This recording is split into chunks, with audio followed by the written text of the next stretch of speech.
Hello there, and welcome back to War Thunder, to the first impressions on the new German top-tier cruiser, the Nürnberg. In this video, I want to talk about a few exceptional things with this ship, the different experience to the previous patches, especially in the Köln and the Emden.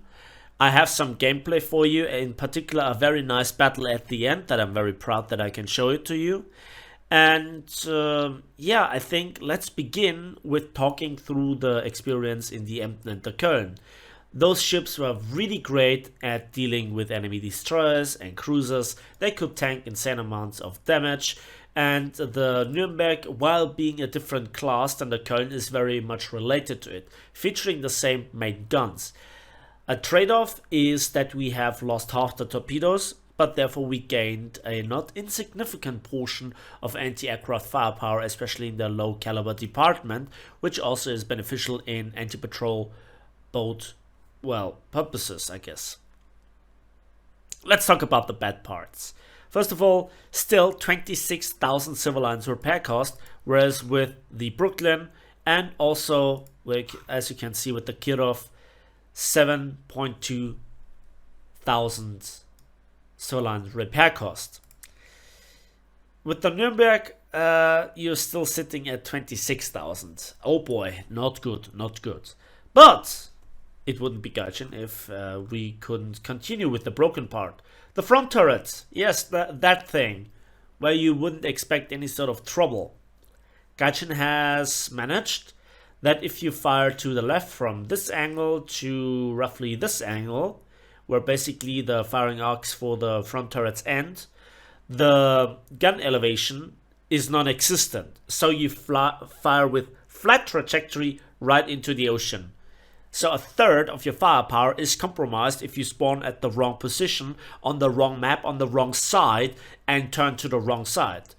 To the right and to the front, it's not a problem. But in times of a Kirov and especially a Brooklyn, that has 15 of those guns with faster reloads, where a third of your firepower is potentially broken, that's not a good thing.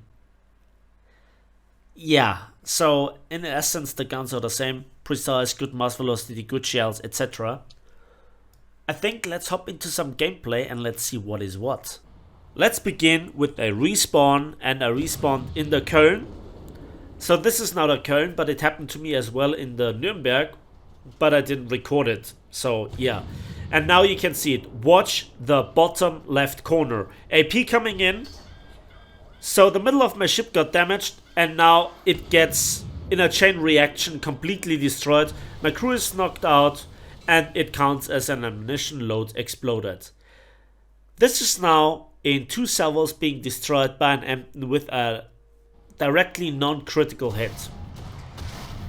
The next scene is here, where after like 10 minutes of camping on both sides, I've chosen to become impatient, and I just beached myself here, and I'm fighting here with the cruisers. At the moment everything is fine, but I was listing. Now the ship settles to become normal, and watch this. Now the front guns are no longer elevated. And this is just the example that I wanted to show you, that firing to the left is not possible with the Nürnberg. In this situation I was rather lucky that also this Kirov made a stupid move, and I had all the time in the world to aim properly, and while the front turret was shooting into the seas, the rear guns did their job. Now I want to focus on this guy, and we hit him hard, and he's already flooding. I think the pumps are knocked out. I switched to base use HE. I aimed deliberately very high to silence his guns. This is notoriously easy on the first 2 American light cruisers. Come on, another salvo, just to make sure that the front guns are silenced. And you can see the front turret is shooting straight into the sea. This is absolutely stupid. Let's aim for the superstructure. Again, the front turret shoots into the sea, but the main guns do the job, knocking out some more gun mountings. We try the same trick again. Again, the front turrets hit the sea. We knock out some guns on the Omaha or Relay, whatever. He tried to play it smart, I have to give it that. But now his exposed firepower is knocked out, and I intend to snipe his ammo rack right now. Which should be easy, but I never hit it on the Relay and the Omaha. I aimed too far in the front. Now I try to aim at the Kirov. But it must not be, comrade, that you destroy a Russian cruiser twice. Ship ran aground, but I couldn't reverse. And that's another 26,000 civilian repair cost. Thank you, Gaijin, so much. Okay, now let's combine those lessons of, you know, not getting hit in a German light cruiser and also firing to the left being not possible. So I want to close the distance and then go to the left, where then I can fire to the right. There you can see, as long as the guns do not turn, you have enough firing angles to fire with the front turret. But you only have one turret, so only a third of your potential total firepower. So we fire again, and the beginning is rather slow, but this is not a battle that I wanted to show you where I had a lot of luck and it went well. Let me just talk you through briefly what I think about Naval RB. If you haven't watched the other videos, I think it is in a disastrous state where a lot of the cruisers are bugged, where historical facts are not implemented as they were announced on the dev blocks, and balance is completely out of the window. We have huge discrepancies in repair costs, in effectiveness, etc, etc. It is just pathetic in which kind of state ship RP is. And so it's no wonder that sometimes I have queue times of 20 minutes to bring you this footage, to then go through the ammunition costs of a ship and also the repair costs, especially with those rather expensive German light cruisers. And then I really have rarely fun. But this battle was a little bit different. I really bombarded here hard that island, oh yes. And if you look closely, I actually switched back to the stock HE because it's cheaper and it does the same damage. Effectively, it does more damage. It just doesn't damage as well the modules. But if I want to damage modules, well, I switch to AP, and there we go. And watch this. First AP salvo is out, and again the front turret is not firing. Good hit, right at the turrets. So the aim is on point. Yes. So we knocked out here the front firepower. We ignited the ammunition, but it was not a money shot. But now the damage is spreading out, and we get the kill on an enemy Brooklyn. We switch to a fire to one of its predecessors. So again, Omaha or Relay. They just look way too similar to distinguish them from the very beginning. And there you can see I have those very few degrees where I have to combine firepower of the front turret and the back turrets. Now I switch to the Brooklyn in the back, and there you can see that my shift, or let's talk you through. I tried to stand still, but I applied rudder before I came to on hold. And that means my ship is still turning on the point. And that obviously at some point robs me of the effective firing arcs. Now I can fire again, but I have to be really careful. Again, I try to do the same trick on the Brooklyn, trying to ignite the ammunition, try to knock out the turrets to help my team, because you cannot let him get away with this kind of firepower, with the smoke funnels, a little bit of the fuel tanks. Now the DPM, now the precision, now the heavy hitting of the German guns come into play. But again, the Omaha is not too far back with its effectiveness.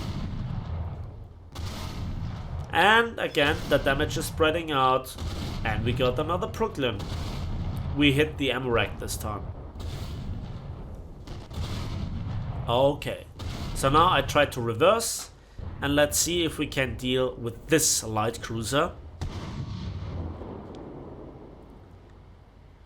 And I have to angle again to get the firing arcs because the front turret doesn't have the elevation.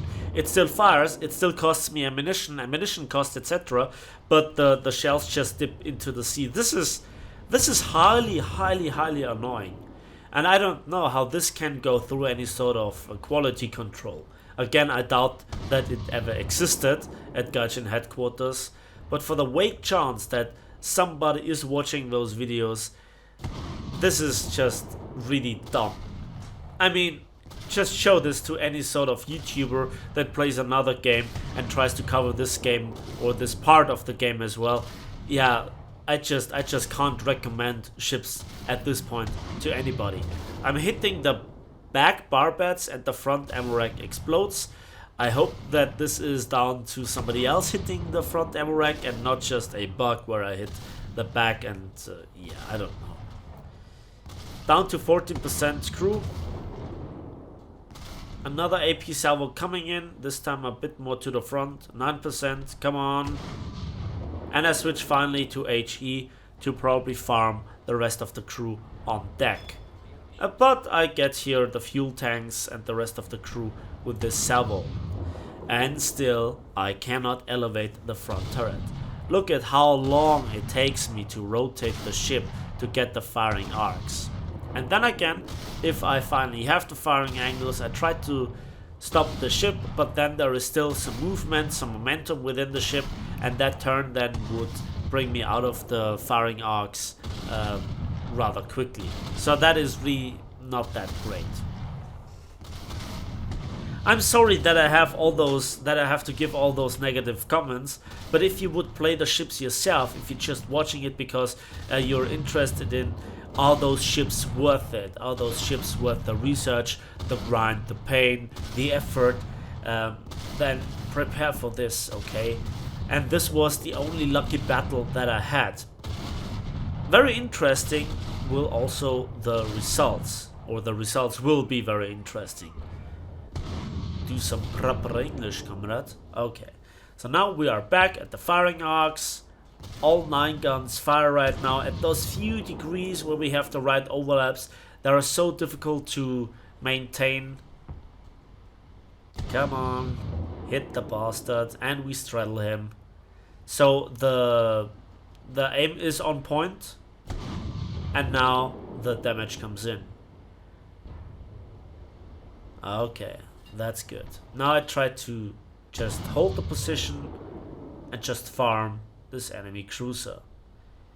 The problem is that I realize now, oh crap, we actually have only 0 caps. The enemy has 1 in the PT boat area. I have to move now forwards and have to do something about it. And now I finally had the angles after all this work, and I had to give it up because I have to go into B. But we were lucky, and the salvo in the air ignited the ammo storage on this Omaha, giving us another kill. There is now the destroyer. I switch to HE, and those 5.9 inch HE shells, when they hit, deal great damage. Again, the only reason that I can elevate the guns now is because the ship is listing while turning, so I cannot maintain this for very long, and at random, yeah, it goes it goes away again, and we get a kill assist. Okay. But that would have been just a road kill, or a kill on the way, if you will. And now I have to push in, and this is what I wanted to shy away from, because the ship can no longer take the damage that you expected it to take. And now the fun part begins. So far we had a few funny salvos and effective salvos at Omahas, Brooklyns, Leanders, you name it. Now I advise my team, come on, somebody, if you die, get into a PT boat and get C if possible.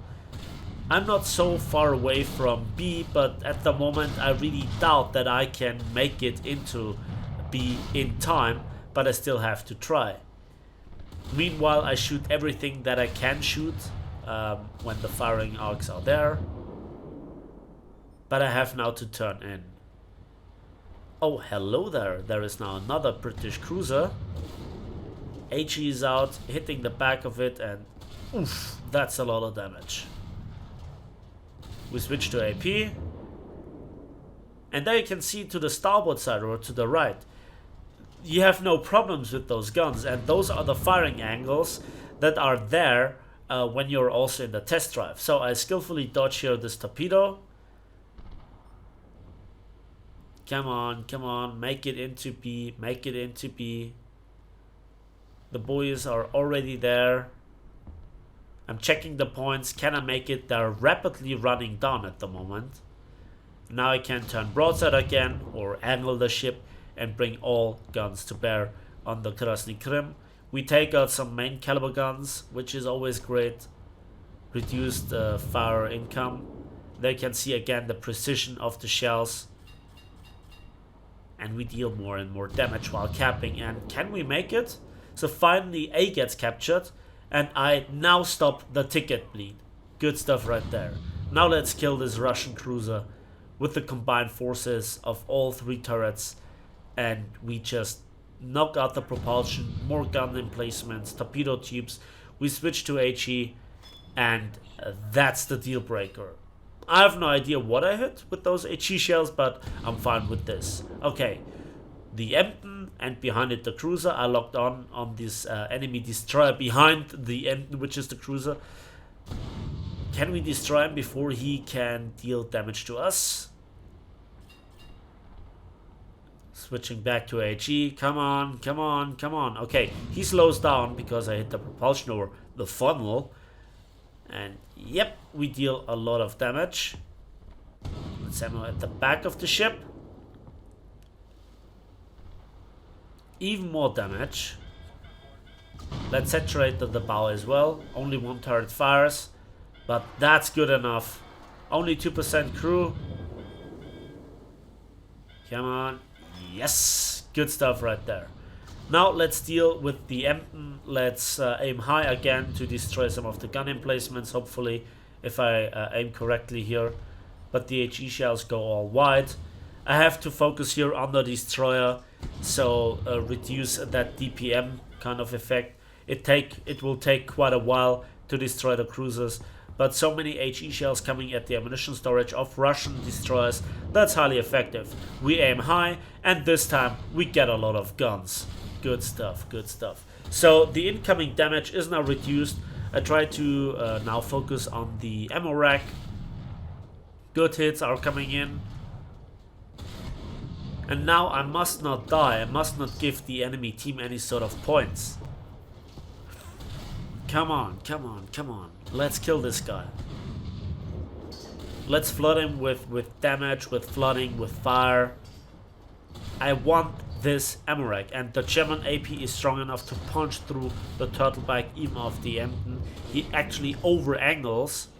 My aim is not on point. I mean, his machinery even deep inside of the ship is knocked out.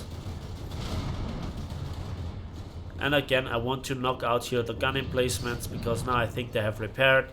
We get critical damage. We destroy the aircraft. Has he dropped a torpedo? Doesn't look like it. I reverse anyway. Now heavy hits on the Emden again. And we get a kill assist. Okay, I'm not even mad about it that the Brooklyn got the kill. Let's hopefully now kill this guy. Yeah, and we killed one of his wings. He's turning over. Do we actually get the kill? Yes, we do. 9th kill. Okay. That was good. That was now really, really good. So this is now the point where we won the battle and no further action happened. No further ships appeared. So let's go directly to the post-battle results. And there we are, 7 kills, 4 assists, 2 aircraft and 1 capture point. A lot of crew points and ship damage, and for all that effort we got 55,000 silver lines and 8,300 research points with 2 epic awards, namely the Survivor and the Wingman. That is more than a quarter of our total income. We didn't get destroyed, and yeah, we still had to pay for quite a lot of ammunition. And this is now one of the massive drawbacks of Ship RB, that even with such an excellent game, we were not destroyed. We used the stock HE. We used mostly also the stock HE for the flak guns, so that we didn't have any expenses here. We were second in team, just beaten by another guy that did just 1 cap more than us, and that got him over 1,000 points more. And yeah, there you can see ammunition refill cost of 26,700. That's half of our profit evaporated just like that. So ships are too expensive. The random damage appearance and random damage mechanics is very frustrating to deal with. Nothing really wrong with the ship except everything. That's it for me today. Thanks for watching, thanks for listening. I hope you enjoyed this first impressions on the Nürnberg. Give the video a like if it did. Subscribe if you want to see more. Don't forget to let me know in the comment section what you think about the current state of Naval RB in particular, and the ships in general, especially the cruisers. And as usual, we will see each other in the skies, on the battlefields, and on the waves of War Thunder.